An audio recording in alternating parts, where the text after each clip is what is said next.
چې په دو باندې نن تمام قبایل فخر کوي هغو له د زړه د کومې نه مبارکتیا درکوم.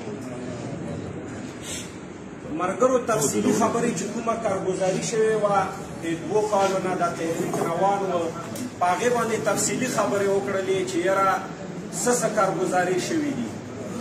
خو دا تحریک د دې ځای پورې نه ده او دا د جدوجهد د دې ځای پورې نه ده. دا تا له یو قدم اوس میلا شو چې تا فریاد د اورېدو قابل ده، تا خبره د اورېدو قابله ده.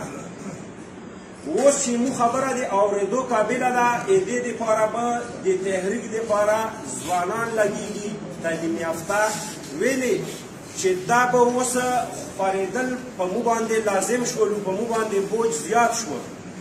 نو مو دا یایو چې د تحریک کې ځوانانو ضرورت ته تعلیم یافته وي، همداسې کې وي چې اګرځېدی شي چې دا تحریک نور وسیږي، ځای په کور ورسیږي، دکان په دکان ورسیږي، علاقو له ورسیږي. زه د اختر په مخې باندې میدان علاقې له لاړم، ښه پکې سپین ګیري ناست وو، خو هغو له د انضمام پته نه وه. هغو موږ ته وایي چې د کرکټي په موږ کې څه کار ده. هغو وایي چې د کرکټ والا انضمام د موږ خلاف څه کار چالو کړی ده. هغو له دا پته هم نه لګېدله، هغو له دا غم نه ورسېدلی. لکه تبلیغ والا ملګري یې چې یاره موږ کله سایبیریا له لاړ شو، رشیا له لاړ شو، ملکونه له لاړ شو، هغه ځای کې هغوی یې چې یاره دا دین موږ له چاره رسولی نه ده، قیامت په ورځې به تاسو پې ونیسو.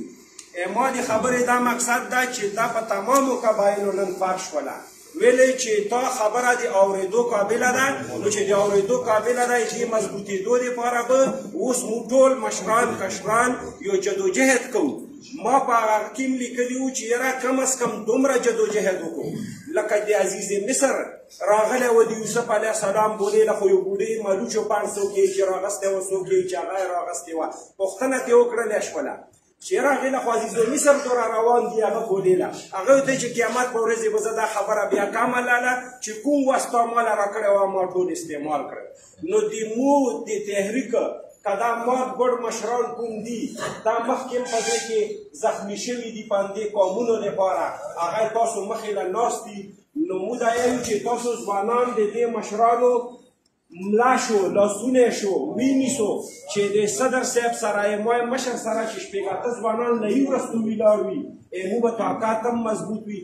نن الله پاک په تمام قبایل کې تاسو ادم خیل قوم له دا د فخر اعزاز ډېر کړه چې یاره د تا وکیل ایډوکیټ بچی لکه څرنګه د مو محترم مشر اکبر خان ملک ووایي چې یاره ټول 35 سال عمر دې وي. خو دا اعزاز هغه ادم خیل قوم له راوړه. نن ټول ادم خیل قوم په کور کې فخر کوي چې یاره کم از کم په تمام قبایل کې د ادم خیل بچي مخکې دي، په لیډنګ باندې روان دي. او انشاءالله چې مخکې مو هېڅ قسم قرباني نه دریغ نه ده کړې. دا جیلونه به هم تېرو، وار شی به تېرو. زه دا خپله خبره راغونډم، مو محترم مشر مفتي صاحب راغی وما علینا الا البلاغ.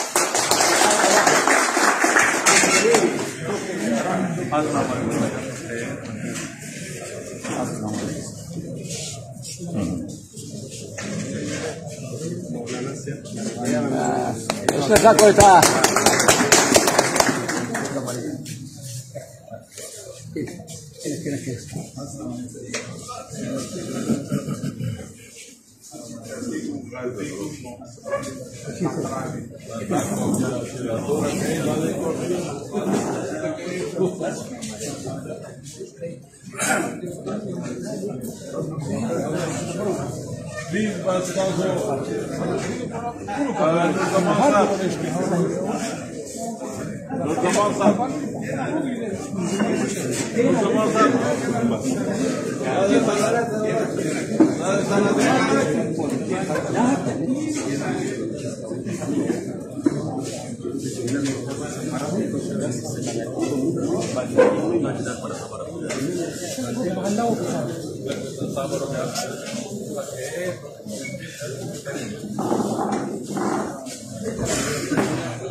Ya da vida